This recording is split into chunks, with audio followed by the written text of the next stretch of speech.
టీవీ7 కు స్వాగతం. కర్నూలు జిల్లా ఆదోని మండలం ఆదోని పట్టణంలో ఎముగనూరు బైపాస్ సర్కిల్లో ఈ రోజు శ్రీ పూజ్యులు జగజ్యోతి బసవేశ్వర జయంతి భారతీయ జనతా పార్టీ ఆధ్వర్యంలో జయంతి వేడుకలు ఘనంగా నిర్వహించబడ్డాయి.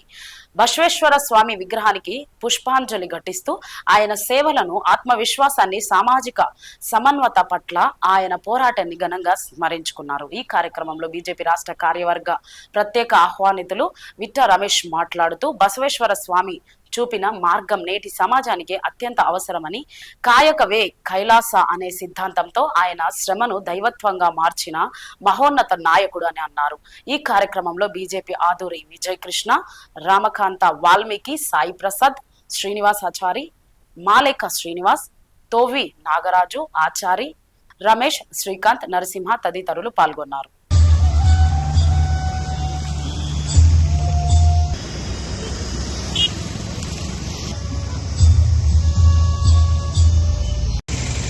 బసవేశ్వర జయంతి సందర్భంగా భారతీయ జనతా పార్టీ ఆధ్వర్యంలో స్వామివారికి పూలమాల వేసి ఈ కార్యక్రమాన్ని ప్రారంభించాం.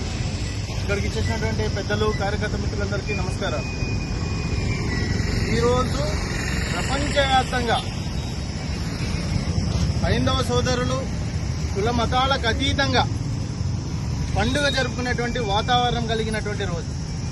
కర్ణాటక ప్రాంతంలో 12వ శతాబ్దంలో బసవేశ్వర గారు జన్మదినం జరిగింది. ఆ రోజు నుంచి చిన్న వయసులోనే 6-7 సంవత్సరాల వయసులోనే శివభక్తునిగా మారి దేశంలోని అనేక ప్రాంతాలు తిరుగుతూ శివుడు, దేవుడు, శివతత్వాన్ని మనం పునికి పుంచుకొని మన యొక్క హిందూ సాంప్రదాయాన్ని ముందుకు తీసుకోవాలనేటువంటి నేపథ్యంలో దేశం మొత్తం సంచరించినారు.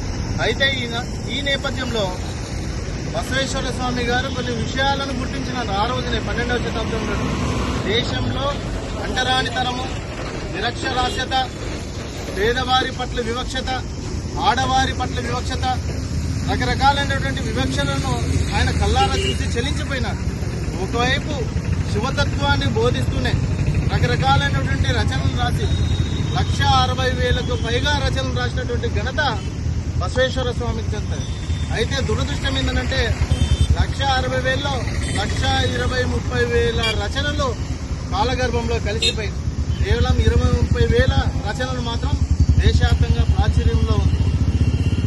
ఈ నేపథ్యంలో ఆయన అంటరానితనాన్ని నిర్మూలించాలా, అక్షరాస్యతను పెంచాలా, కుల వివక్షతను నిర్మూలించాలా అనేటువంటి కంకణం కట్టుకొని దేశం మొత్తం కూడా సంచరిస్తూ ఆనాడే కులాంతర వివాహాన్ని చేసినటువంటి ఘనత బసవేశ్వర స్వామి.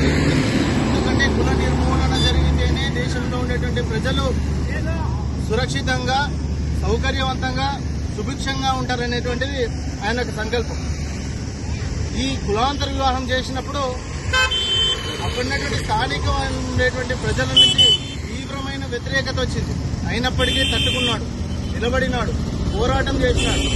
కేవలం లింగాయతులకు కాకుండానే అన్ని కులాలను సమానంగా చూస్తూ శివతత్వ బోధనలు చేస్తూ సమాజంలో అత్యున్నత స్థాయికి ప్రజలందరూ ఉండాలని కోరుకున్నటువంటి మహానుభావుడు బసవేశ్వరుడు. కాబట్టి బసవేశ్వరుని యొక్క జయంతిని ప్రజలందరూ స్ఫూర్తిగా తీసుకోవాలా. ఆయన రాసినటువంటి రచనలను మనం చదవాలా. దాని ద్వారా సమాజంలో రకరకాలైనటువంటి ఏవైతే కుల వివక్షతలు ఉన్నాయో వాటన్నిటిని నిర్మూలించే దిశగా మనమందరం కూడా ప్రయాణం చేయాలని ఈ సందర్భంగా భారతీయ జనతా పార్టీ వైపు నుంచి అందరికీ కూడా కోరుతూ అవకాశం ఇచ్చినటువంటి పెద్దలకు ధన్యవాదాలు తెలియజేస్తూ బోలో భారత్ మాతా కీ జై. ఈరోజు ఆదోని పట్టణంలో బసవేశ్వర్ సర్కిల్ నందు మన బీజేపీ సీనియర్ లీడర్స్, వాళ్ళ కార్యకర్తలు వచ్చి బసవేశ్వర స్వామికి దండ వేసి ఈ యొక్క దినం బసవేశ్వర జయంతి సందర్భంగా కార్యక్రమం నిర్వహిస్తున్నాము.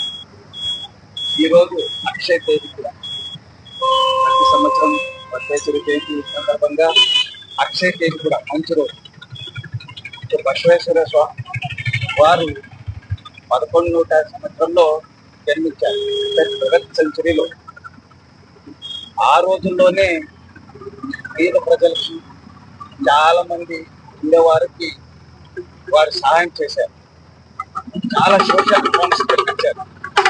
అంటే ఉన్నతమైన స్థానానికి ఎదగాలనేది ఆ రోజుల్లోనే ఆయన సంబరపడ్డారు. సో ఆ స్వామీజీ ఒక లింగాయత్ కుటుంబ వ్యక్తి. సో చాలా లింగాయత్స్ కూడా వాళ్ళ స్తోమత లేకుండా ఉండే వాళ్ళు కూడా ఎదిగే స్థితికి తెచ్చారు. సో దాని నుంచి వారు లింగాయత్సే కాదు, ఇతరుల అందరికీ దేశంలో అందరూ బాగుండాలా అని జీవించే రకంగా అందరికీ సాయం చేశారు. సో ఆ వ్యక్తికి ఈరోజు మన జయంతి సందర్భంగా మనం అందరూ దీన్ని స్మరించుకొని వారి ప్రేరణ, వారు ఎలా జీవించారో మనం చదివితే తెలుస్తుంది. మనం కూడా అలాగనే చేస్తే మనం భారతదేశం ఉన్నతమైన స్థానం ఎదుగుతున్నది అనేది ప్రతి ఒక్కరి కోరిక. సో ప్రతి ఒక్కరు ఈరోజు మనం బసవేశ్వర స్వామి జయంతి సందర్భంగా మనం ఆదోని పట్టణంలో కూడా చాలా వరకు చాలా రకాలుగా సేవ చేస్తున్నాం. ఇలాగే కంటిన్యూ చేయాలని ఆశిస్తూ ఈ యొక్క కార్యక్రమం హాజరైన ప్రతి ఒక్కరికి ధన్యవాదాలు తెలుపుతూ ఇంతటితో నమస్కారం.